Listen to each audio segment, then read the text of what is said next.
friends, welcome back to my channel. Today's our topic is ನಾಮಪದ. ಒಂದು ವಸ್ತು ಒಬ್ಬ ವ್ಯಕ್ತಿ ಒಂದು ಸ್ಥಳದ ಹೆಸರಾಗಬಹುದು. नामपद एक पर्सन का नाम या कोई चीज़ का नाम या किसी भी प्लेस का नाम हो सकता है. नामपद उदाहरण रामू, आने, सेबू, मैसूरू.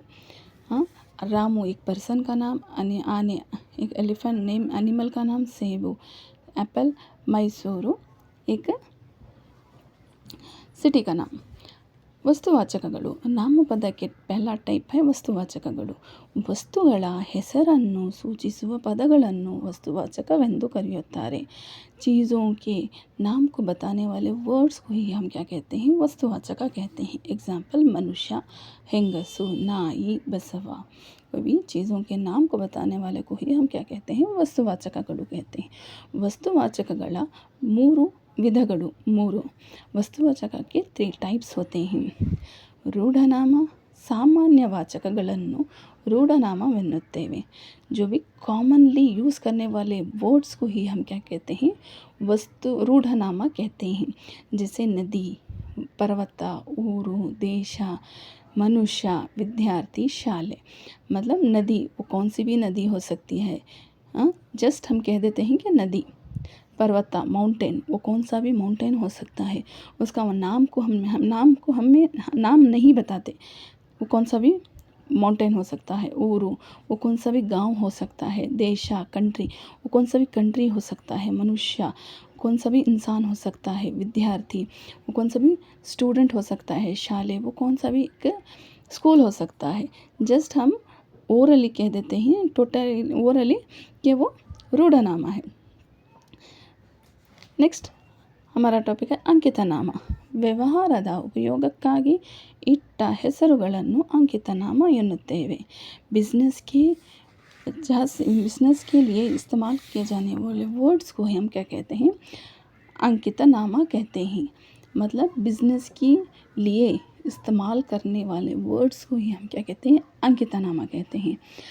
अंकित नामा में चाहे वो किसी भी पर्सन का नाम आ सकता है, किसी भी सिटी का नाम आ सकता है, कोई भी खाने की चीज़ का नाम आ सकता है, कोई भी थिंग का नाम आ सकता है, कोई भी चीज़ों के नाम आ सकते हैं. एग्जाम्पल गणेशा, कावेरी, गंगा, ये कोई भी पर्सन हो सकता है. उनके नाम को बताने वाले वर्ड्स को अंकित नामा कहते हैं. और प्लेसेस, बेंगलुरु, धारवाड़, उडुपी, बेंगलुरु, उडुपी, धारवाड़, मैसूरू, इन तमाम नामों को भी हम क्या कहते हैं, अंकित नामा कहते हैं.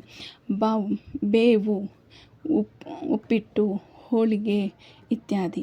मतलब खाने की चीज़ों को भी हम क्या कहते हैं, अंकित नामा कहते हैं.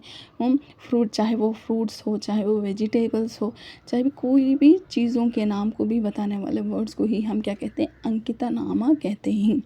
नेक्स्ट हमारा टॉपिक है ಅನ್ವರ್ಥ ನಾಮ. ಅರ್ಥಕ್ಕೆ ಅನುಸಾರ ನೀಡುವ पद ಹೆಸರುಗಳಿಗೆ ಅನ್ವರ್ಥ ನಾಮ ಎಂದು ಕರೆಯುತ್ತಾರೆ. मतलब जब हम नाम से हम खुद ब खुद उसका मतलब समझ में आ जाए, ऐसे वर्ड्स को ही हम क्या कहते हैं, अनवर्थ नामा कहते हैं. पंडिता, कवि, कुरडा, मूगु, किवड़ा, दड्डा, दहनी, शिक्षक, विज्ञानी. पंडिता, जब हम पंडिता का नाम सुनते हैं तो उसका हमें उसके काम का, उसकी जो स्पेशलिटी के बारे में हमें पता चल जाता है. पंडिता क्या करता है, पूजा करता है. कवि, पोएट का नाम से वो पोएट्री लिखता है. कुरडा का नाम सुनते के मन हमें पता चलता है कि वो आँखों से अंधा है. मूगा, जो बोल नहीं सकता उसे मूगा कहते हैं. फिर हमें एक्सप्लेनेशन देने की ज़रूरत नहीं पड़ती. ऐसे नामों को क्या कहते हैं, अनवर्थ नामा. डॉक्टर, साइंटिस्ट, टीचर, पुलिस, ऐसे वर्ड्स को ही हम क्या कहते हैं, अनवर्थ नामा. जिसे नाम को सुनते ही उसका मतलब हमें समझ में आ जाए, ऐसे वर्ड्स को ही हम क्या कहते हैं, अनवर्थ नामा कहते हैं. कीवड़ा, मतलब जो जिसे सुनाई नहीं देता उसे कीवड़ा कहते हैं. दड्डा, बेवकूफ़, धानी, पैसे वाला. शिक्षिका, टीचर, विज्ञानी, जिसे हम जो नाम को सुनते ही उसका मतलब हमें खुद ब खुद समझ में आ जाए, वैसे वर्ड्स को ही हम क्या कहते हैं, अनवर्तनामा कहते हैं। आज की वीडियो में बस इतना ही। अगर आपको मेरी वीडियो पसंद आए तो लाइक करें, शेयर करें, सब्सक्राइब करें। Thank you.